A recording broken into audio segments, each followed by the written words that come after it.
কোরবানির পশুর বয়স কত হতে হবে এই ব্যাপারে কিন্তু অনেকে অজ্ঞ থাকেন। এই বিষয়ে অবশ্যই আমাদের জানার দরকার প্রয়োজন। যারা উট সাধারণতভাবে কুরবানি করে থাকে, তো তাদের উট তো কমাস কম আপনার 5 বছর হতে হবে। 5 বছরের কম হলে কুরবানি হবে না। গনে একেবারে 5 বছরই হতে হবে। তো এর আর গরু এবং মহিষ, গরু মহিষ যেগুলো আছে, গরু মহিষ এইগুলো কমপক্ষে 2 বছর হতে হবে। আর এই গরু মহিষ 2 বছর হতে হবে। আর ছাগল ভেড়া এবং দুম্বা এইগুলো কমাস কম 1 বছর এটা হতে হবে। তবে এখানে একটা বিষয় হলো যে দুম্বা এবং ভেড়া এটা 6 মাস, 6 মাসের পর গিয়ে 1 বছরের আগেও যদি সেটা দেখতে 1 বছরের মতো মনে হয়, স্বাস্থ্যের দিক দিয়ে মোটা তাজা মোটামুটি ভালো আছে, লম্বা চড়ার দিক দিয়েও ভালো আছে, বডির দিক দিয়েও ভালো আছে, তাহলে এই ক্ষেত্রে এই দুম্বা এবং ভেড়াকে কুরবানি দেওয়া যাবে 1 বছর পূরণ হওয়ার আগেই। আর কিন্তু এটা কিন্তু এই দুম্বা ভেড়ার সাথেই খাস।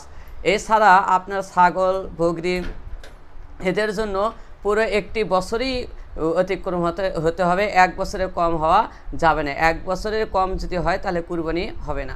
আর বয়স আসলে হয়েছে কিনা, যখন আমরা বাজারে গরু গরু ছাগল বকরি এগুলো ক্রয় করার জন্য যাই, তো এখানে আমাদেরকে লক্ষ্য রাখতে হবে যে তাদের থেকে শুনতে হবে। শোনার পরে যদি আমার ইতমিনান না হয়, তো আসলে সহজ একটা উপায় সেটা হলো যে তাদের উপযুক্ত কুরবানির দেওয়ার উপযুক্ত বয়স হয়েছে কিনা এটা বোঝার জন্য আপনার তাদের দাঁতকে দেখতে হবে।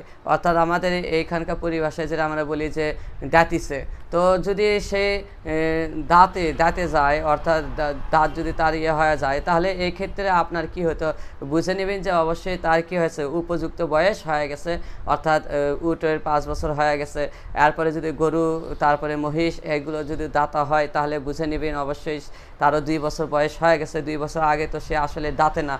তো এরকমভাবে আপনার বকরির ক্ষেত্রেও তাই, যে বকরির যদি আপনি দাঁতে, তাহলে এই ক্ষেত্রে বুঝে নিতে হবে যে বকরির 1 বছর হয়েছে। আর 1 বছর আগে তো আসলে বকরি তো দাঁতে না।